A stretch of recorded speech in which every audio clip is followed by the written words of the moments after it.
following a high-speed chase in Illinois, where police found a Glock 29 with a laser extended magazine and a switch, and a Glock 19 with a 50-round drum and deface serial number.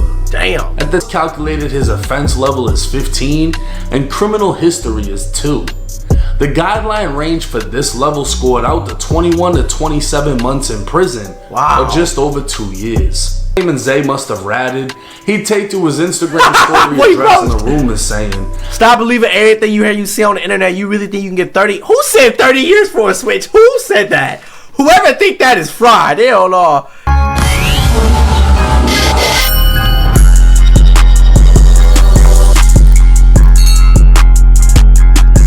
It seems we got more evidence about Lil Zay Osama. You feel what I'm saying? If y'all didn't see the last video I just did on bro, you feel what I'm saying? Go watch that, cause he got caught with the switchy. He dropped the switchy. You feel what I'm saying? But today, it look like 1090J dropped a little video. You already know 1090J come with the federal documentation, and we gonna see what it's talk about. You feel what I'm saying? Let's dive straight into it, y'all. Yo, what's up, everybody? Welcome back to another episode of EOS. It's 1090J, man. I'm rocking with y'all. Y'all rocking with me. And for this video, y'all see the title. Let's get right into it. We don't play with no. We do. Don't play my slide. Hey, graduation like that. Graduation. Oh my God. No talking. No cap. No talking. Switch game. 3 switches right here. And I put the bitches. That's just enough right there. That's enough. 1, 2, 3. That's enough. The Glock switch has become a staple in hip-hop, turning handguns into fully automatic holsters. Oh my God! But a lot of misconceptions surround the switch, and in this video we'll be fully breaking it down. Hold on. And in this video we'll be fully breaking it down. Oh my God! Damn! Look at those numbers. On November 7th, Chicago rapper Lil Zay Osama stood in front of a federal judge in Brooklyn, New York. It was sentencing day, and Zay had pled guilty back in May to 1 count of possession of a machine gun. On September 29th, 2022, an Uber driver picked up Zay and several associates from a hotel in Manhattan. The driver would notice Zay was holding a firearm during the ride. Oh, hell no! Dropping them off at a recording studio in Queens. The driver saw they left the gun in the vehicle, so the driver called the police. Wait, he left the what? The driver saw they left the gun in the vehicle. How you leave your pipe in the back of an Uber? What the hell? How does that even happen? How? Your pipe though? Your pipe. What? So the driver called the police. Oh God, he did. I know he did. And that man had a switch on it. 40 caliber Glock 22 with a switch, loaded with 1 round in the chamber and 9 more in the mag. What? When asked, the driver would identify Lil Zay Osama as the one who possessed it. This statement alone was enough to build a Fed case. Bro, what? What? How you leave your man? What? What's happening? Put your hands behind your back. What happened? We're gonna sort it all out. We're gonna sort it all out. What is going on? We're gonna sort it all out. I'm the manager. He's being detained right now. So I'm just.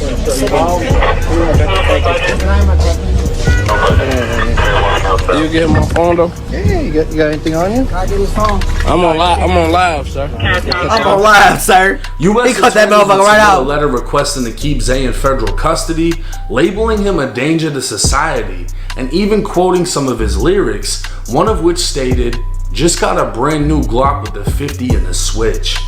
The then 25-year-old had already been convicted of criminal trespassing, reckless conduct, 3 counts of robbery, aggravated battery, and aggravated discharge of a firearm. Zay would be held in custody and only released after paying a $350,000 Holy bond. shit! In January of 2024, he'd officially be indicted on 1 count of possession of a machine gun and 1 count of possession of an unregistered firearm. Oh Lord. Everyone expected this to be the rapper's demise. Fast forward to November 7th, Zay, having pled guilty to the machine gun and getting the 2nd charge dropped, was only sentenced to 14 months in federal prison, followed by 1 year of supervised release. How did you get the gun charge dropped, but you got charged with the machine gun? What? Well, wait, let me go back. Hell no. To the machine gun and getting the 2nd charge dropped. 7th, Zay, having pled guilty to the machine gun and getting the second charge dropped, was only sentenced to 14 months in federal prison, followed by 1 year of supervised release. Only having to serve 85% of his sentence, Zay will be home in less than a year. That's wild. Immediately he'd be accused online of snitching, solely because of the fact that he didn't get a decade or more in prison. So how did he get such a sweet deal? First off, 90% of people don't know what the fuck they're talking about. A switch without a gun is still considered a machine gun. Right, A switch and a gun is clearly a machine gun, and a machine gun under federal law is punishable by up to 10 years in federal prison. Meaning you can get anywhere from supervised release, aka probation, to the max 10 years, depending on a few different factors.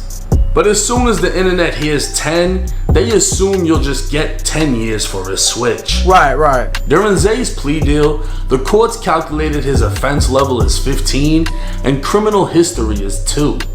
The guideline range for this level scored out to 21 to 27 months in prison, or just over 2 years.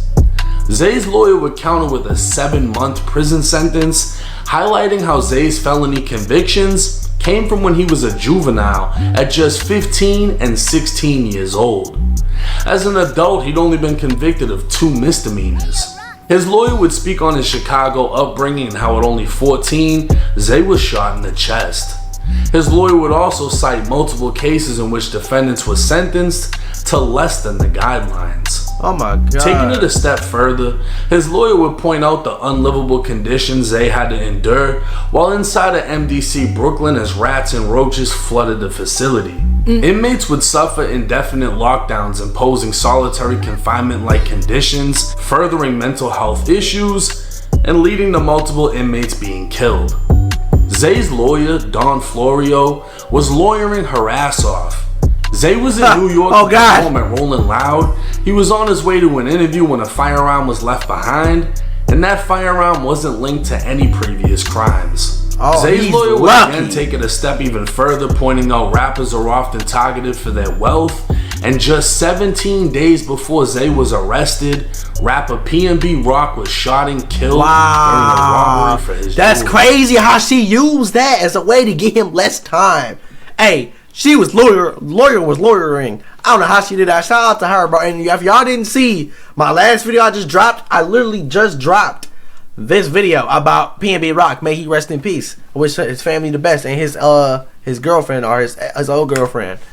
The lawyer would top it all off with the statistical fact that according to the Sentencing Commission, between 2015 and 2023, there were 49 individuals in the Eastern District of New York sentenced for firearm-related offenses, with the median sentence being only 19 months. Zay had already served 8 months total fighting this case, and another 4 months from a state case, meaning he's already been incarcerated for 12 months. Now the U.S. attorney would argue back, highlighting Zay's DNA was found on the weapon, and request he be sentenced to 27 months in federal prison. They'd also try to assassinate his character, speaking on Zay's 2023 arrest following a high-speed chase in Illinois, where police found a Glock 29 with a laser extended magazine and a switch, and a Glock 19 with a 50-round drum and DeFace serial number. Damn. At the time, Zay was wearing a $90,000 necklace that was allegedly, according to the U.S. attorney, stolen during an armed robbery in New York. At no time was cooperation ever brought up in this case. At no time did Zay ever point the finger, arguing the weapon belonged to anyone else. And at no time did his lawyer or the U.S. attorney highlight a 5K1 or any other factors that would have reduced his sentencing by cooperating. In the end, Zay would receive 14 months in prison, 1 year of supervised release, and a recommendation that he be housed in FCI Thompson, closer to his family in Chicago. Hey, with the internet claiming Zay must have ratted, he'd take to his Instagram story addressing the rumors saying, "Stop believing everything you see on the internet. You really think you can get 30? Who said 30 years for a switch? Who said that? Whoever think that is fraud. They don't know. I don't care what you in the fact. Switches is dangerous. They carry 3-4 years, maybe less, depending on your background. But becoming a problem a lot in the city, so that may be worse for you. Different strokes for different folks. I caught a blessing. Don't look my situation and don't think you need to switch, cause it could end up bad for you. Stop playing with switch. At 10, he at 1090J. That's crazy. Look up my switch case. On God, bro, I ain't gonna lie. Switches, you can defend yourself, bro. You can, bro. But if you want, instead of getting a switch, bro, I would get a binary trigger. If y'all don't know what a binary trigger is, y'all look that up. I would get a binary trigger, bro. That's most definitely better than a switch. I ain't even gonna lie to y'all, bro. And it's legal. Stop believing everything you hear or see on the internet. You really think you can get 30 years for a switch? Hell no. I don't care what state you in. Facts. But switches is dangerous and carry 3 or 4 years, maybe less, depending on your background. But they becoming a problem in a lot of cities, so it might be worse for you. Different strokes for different folks. I caught a blessing. Don't look at my situation and think you need a switch, cause it can end bad for you. Stop playing with snitching for real. Have 1090 Jake look up my switch case. I'm dead. Now, not only did Zay get a sweet deal, but he's also signed to Warner Records, could afford a $350,000 bond, and a New York top lawyer. So to sum it all up, if you ain't rich, don't tow the switch. Now, to sum it all up, no, because of his weak criminal history, right? Because they're not using anything that he hasn't been convicted for. He might have open cases, cool, but whatever. Adult convictions, misdemeanors. Juvenile shit, don't count. Felonies. But it's been a long time. Don't count. They're trying to portray that he's changed his life and become an artist and got a record deal, and he's obviously worth a lot of fucking money. And then the guideline range that the lawyer was able to highlight to the judge shows, look, 49 people got off at around 19 months. What can we do for my client?